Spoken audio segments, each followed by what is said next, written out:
एक बच्चा माँ के जिगर का टुकड़ा होता है जिसे 9 महीने तक माँ ने अपने गर्भ में धारण किया हो। अगर उसे कोई छीन ले तो उस माँ पर क्या बीतेगी। उसका तो जीवन ही बेकार हो जाता है। ऐसे ही एक मामले में जब पति पत्नी के बीच नहीं बनी तो पति ने न सिर्फ पत्नी को घर से निकाल दिया बल्कि उसे उसके 2 साल के बच्चे को भी उससे दूर कर दिया। कहते हैं कि एक महिला का दर्द महिला ही समझ सकती है। ऐसे ही एक मामले में जब रायवाला निवासी पीड़ित खुशबू शर्मा डीएम देहरादून श्रीमती सोनिका के पास पहुंची तो महिला डीएम ने महिला की पीड़ा को समझते हुए तत्काल कार्रवाई करते हुए उसके बच्चे को वापस दिलाया।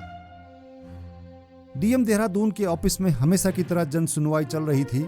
इसी दौरान गोद में एक बच्चा लिए हुए एक महिला ने डीएम देहरादून श्रीमती सोनिका को पुष्प गुच्छ भेंट कर उनका धन्यवाद और आभार व्यक्त किया। दरअसल ये महिला हरिपुर कला रायवाला निवासी खुशबू शर्मा है, जिसे इसके पति ने 5 फरवरी को घर से निकाल दिया था और उसके 2 साल के बच्चे को भी मां से दूर कर जबरन अपने ही साथ रखा हुआ था। खुशबू का ससुराल उत्तर प्रदेश में है। मामला रायपुर थाने में पहुंचा। खुशबू द्वारा पुलिस काउंसलिंग में बार बार बच्चे को वापस दिलाने की मांग की गई, लेकिन उसकी कोई सुनवाई नहीं हुई। इसके बाद खुशबू शर्मा महिला डीएम देहरादून की जन सुनवाई में पहुंची और कोर्ट की कार्रवाई से पूर्व बच्चे की सुपुर्दगी की मांग की गई। पिछले सप्ताह जब डीएम सोनिका के सामने मामला आया तो उसने संबंधित विभागों को डीएम के स्तर से पत्राचार करने के लिए कहा। इसी कड़ी में 28 मार्च को देहरादून के संबंधित विभागों ने उत्तर प्रदेश के संबंधित विभागों से पत्राचार कर आपस में समन्वय बनाते हुए खुशबू शर्मा को उसका बच्चा वापस दिला दिया, जिसके बाद इस महिला ने डीएम का आभार जताया।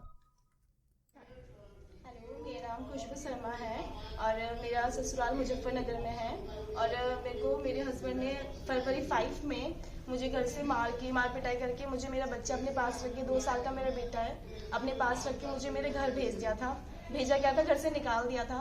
उसके बाद मैंने रायवाला पुलिस थाने में अपनी कंप्लेन दी, जिसके बाद उन्होंने हमारी 5-6 काउंसलिंग्स करी एंड हर काउंसलिंग में मैं बोलती थी कि मुझे सिर्फ मेरा बच्चा चाहिए, 2 साल का मेरा बेटा है, और वो कभी दिलाते नहीं थे मतलब मेरे हस्बैंड। और फिर फाइनली मैंने कहीं ना कहीं से पूछ के कि कैसे मैं अपने बच्चे को ला सकती हूँ, कोर्ट से पहले मैंने अपने यहाँ पे हमारी जो डीएम मैम है देहरादून में, सोनिका मैम, मैं इनके पास 2 बार आई और मैम ने हमेशा ऐसा नहीं है कि बहुत अच्छे से ट्रीट किया। उनके एक ऑर्डर दिया मैम ने मुझे 28 को मेरा बच्चा लाने के लिए और 28 को मुझे मेरा बेटा मिल गया था। 28 को ही मतलब उनके ऑर्डर से ही मुझे मेरा बेटा मिल गया था। उत्तराखंड सरकार ने मुझे मेरा बच्चा दिलाया मुजफ्फरनगर से ले जा करके मुझे, उसके लिए आपको बहुत बहुत धन्यवाद उत्तराखंड सरकार का और डीएम मैम का, और जो हमारी डीपीओ मैम है मीना मिस्ट मैम, उनका भी बहुत बहुत थैंक यू, और रश्मि मैम का भी बहुत बहुत थैंक यू। पिछली बार जन सुनवाई में आई थी और उनके द्वारा ये कहा गया था कि उनके 2 साल के बच्चे को जो है ससुराल वालों ने ले लिया है, वो किसी दूसरे प्रदेश में थे रहने वाले। तो हमारी तरफ से यहाँ से पत्राचार हुआ और उसके क्रम में बच्चा माता जो महिला है उनको मिल गया है और अब बच्चा उनकी माँ के साथ है। पिछली बार जन सुनवाई में आई थी और उनके द्वारा ये कहा गया था कि उनके 2 साल के बच्चे को जो है ससुराल वालों ने ले लिया है, वो किसी दूसरे प्रदेश में थे रहने वाले। तो हमारी तरफ से यहाँ से पत्राचार हुआ और उसके क्रम में बच्चा माता जो महिला है उनको मिल गया है और अब बच्चा उनकी माँ के साथ है।